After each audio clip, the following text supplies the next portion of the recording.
ହେଲା Kaushalya ମ୍ୟାଡ଼ାମଙ୍କର kitchen garden. କଲରା ଗୋଟେ ଭଲ ପରିବା, ସ୍ୱାସ୍ଥ୍ୟ ପାଇଁ ବହୁତ ଭଲ, ପିତା ହେଲେ ମଧ୍ୟ ଦେହ ପାଇଁ ବହୁତ ଉପଯୋଗୀ। ଏଇ ପନିପରିବା ଚାଷଟି ମା ଦୁର୍ଗା ଏସ୍ଏଚ୍ଜି ଗ୍ରୁପର ମହିଳାମାନେ ଲାଗି କରିଛନ୍ତି। ଇଏ ଲଙ୍କା ବର୍ତ୍ତମାନ ଫଳ ଧରିଲାଣି, ଲଙ୍କା ଗଛ ଦେଖନ୍ତୁ। ଆଉ ଇଏ ଲୌକି ଗଛ ଲାଗିଛି, ଏଠି ବାଇଗଣ, ସେ ପିଜୁଳି, ଆଉ ଏସବୁ ବାଇଗଣ ବିଭିନ୍ନ ପ୍ରକାର ଭେରାଇଟିର ଚାଷ। ଶାଗ, କୋଶଳା ଶାଗ, ଆଉ ଇଏ ହେଉଛି ବାରି ଛଚିନ୍ଦ୍ରା ମାନେ ପୋଟଳ, ଲୌକି, ଏହିପରି ଭାବରେ ବିଭିନ୍ନ ପ୍ରକାର କିଚେନ୍ ଗାର୍ଡେନରେ ତିଆରି ହୋଇଛି। ଇଏ କଖାରୁ ଫୁଲ ଫୁଟିଛି, କିନ୍ତୁ ଫଳ ଆସିନାହିଁ, ଫଳ ଆସିବ ଧୀରେ ଧୀରେ। କଖାରୁ ଫୁଲ ପୁରା ଚାରିଆଡ଼େ ହେଲାଣି। ଗୋଟିଏ ଗଛ, ତା ମୂଳଟାକୁ ଦେଖୁନାହାନ୍ତି ଆଜ୍ଞା, ଗୋଟିଏ ଗଛଟି କେତେ ଚେକେଇଛି, ପୁରା ଗଛଟି ପୁରା ସମ୍ପୂର୍ଣ୍ଣ ରୂପରେ। ଆଉ ଇଏ ଅମୃତଭଣ୍ଡା, ଇଏ କଖାରୁ,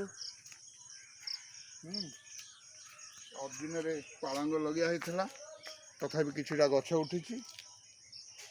ଆଉ ସେ କଖାରୁ, କାକୁଡ଼ି, ବାଇଗଣ ନୂଆ କି ଗଛ ହେଇଛି, ଏଥର ଫଳ ଆସିବ ଏଥିରେ।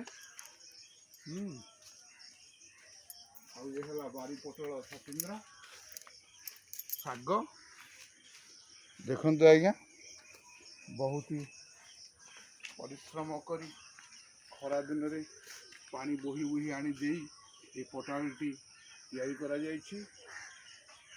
ଆଉ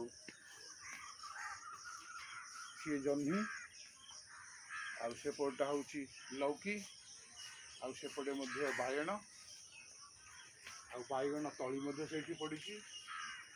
ଏହିପରି ହିସାବରେ କିଚେନ୍ ଗାର୍ଡେନ୍ ପ୍ରସ୍ତୁତ କରାଯାଇଛି।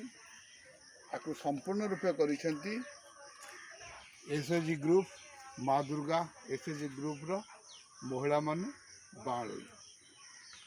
ଏହିପରି ନିଜ ବାରିରେ ପନିପରିବା ଚାଷ କଲେ ବହୁତ ଭଲ। ବଜାର ପନିପରିବା ଠାରୁ ବହୁତ ଉନ୍ନତ, କାରଣ ଏଥିରେ କୌଣସି ପ୍ରକାର କୀଟନାଶକ ଦବା ବା ପିଡ଼ିଆ ସାର ଦିଆ ନଯାଏ, କେବଳ ଗୋବର ସାରରେ ପ୍ରସ୍ତୁତ ହୋଇଥିବା ଏଇ ଚାଷ ହୋଇଛି। ଇଏ ବହୁତ ଭଲ। ଆପଣମାନଙ୍କୁ ଅନୁରୋଧ ରହିବ, ସମୟ ସୁବିଧା ସମୟ ମିଳିଲେ ସମସ୍ତେ ଗୋଟିଏ ଗୋଟିଏ ଛୋଟିଆ କିଚେନ୍ ଗାର୍ଡେନ୍ କରିବେ, ଫଳ ପନିପରିବା ଚାଷ କରିବେ। ଏଇଟା କଲେ ଦେହ ଶରୀର ଭଲ ରହିବା ସହିତ ନିଜର ଝାଳ ବାହାରିବ, ଦେହକୁ ଭଲ ରଖିବ ଏବଂ କିଛି ପନିପରିବା ବି ପାଇବେ, ଉପକୃତ ହେବେ। ଆଉ ଏପଟେ ଦେଖନ୍ତୁ କଦଳୀ ଚାଷ, କଦଳୀ କାନ୍ଧି ପଡ଼ିଛି, ଏଠି ଆଉ ଗୋଟେ କଦଳୀ କାନ୍ଧି, ଆଉ ସେପଟେ ମଧ୍ୟ ଆଉ ଗୋଟେ କଦଳୀ କାନ୍ଧି।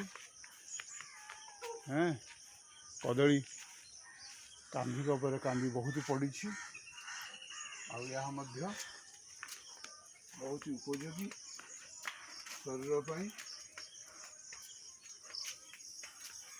ଆଉ ଦେଖନ୍ତୁ ଇଏ ଗୋଟେ ସପଟା ଗଛ, ବର୍ଷକର ଗଛ, ଇଏ ବର୍ତ୍ତମାନ ଫୁଲ କଡ଼ ଆସିଲାଣି। ଇଏ ସମୟ ଅନୁସାରେ ଇଏ ମଧ୍ୟ ଫଳ ଧରିବ।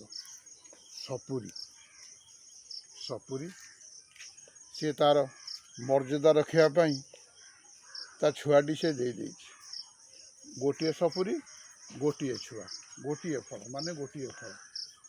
ଏହିପରି ହିସାବରେ ଏହି କିଚେନ୍ ଗାର୍ଡେନ୍ଟିକୁ ପ୍ରସ୍ତୁତ କରିଛନ୍ତି ମା ଦୁର୍ଗା ଏସ୍ଏଚ୍ଜି ଗ୍ରୁପ୍ର ମହିଳାମାନେ। ଧନ୍ୟବାଦ।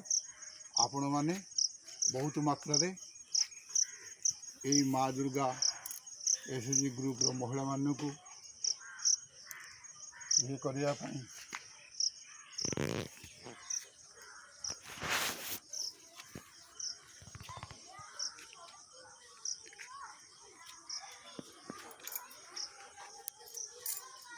वर्तमान एसएचजी ग्रुप रो सेक्रेटरी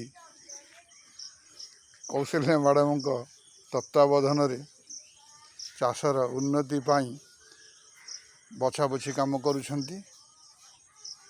सेपटे लौकीटा मध्य पाची आसिलानी मंजी हब।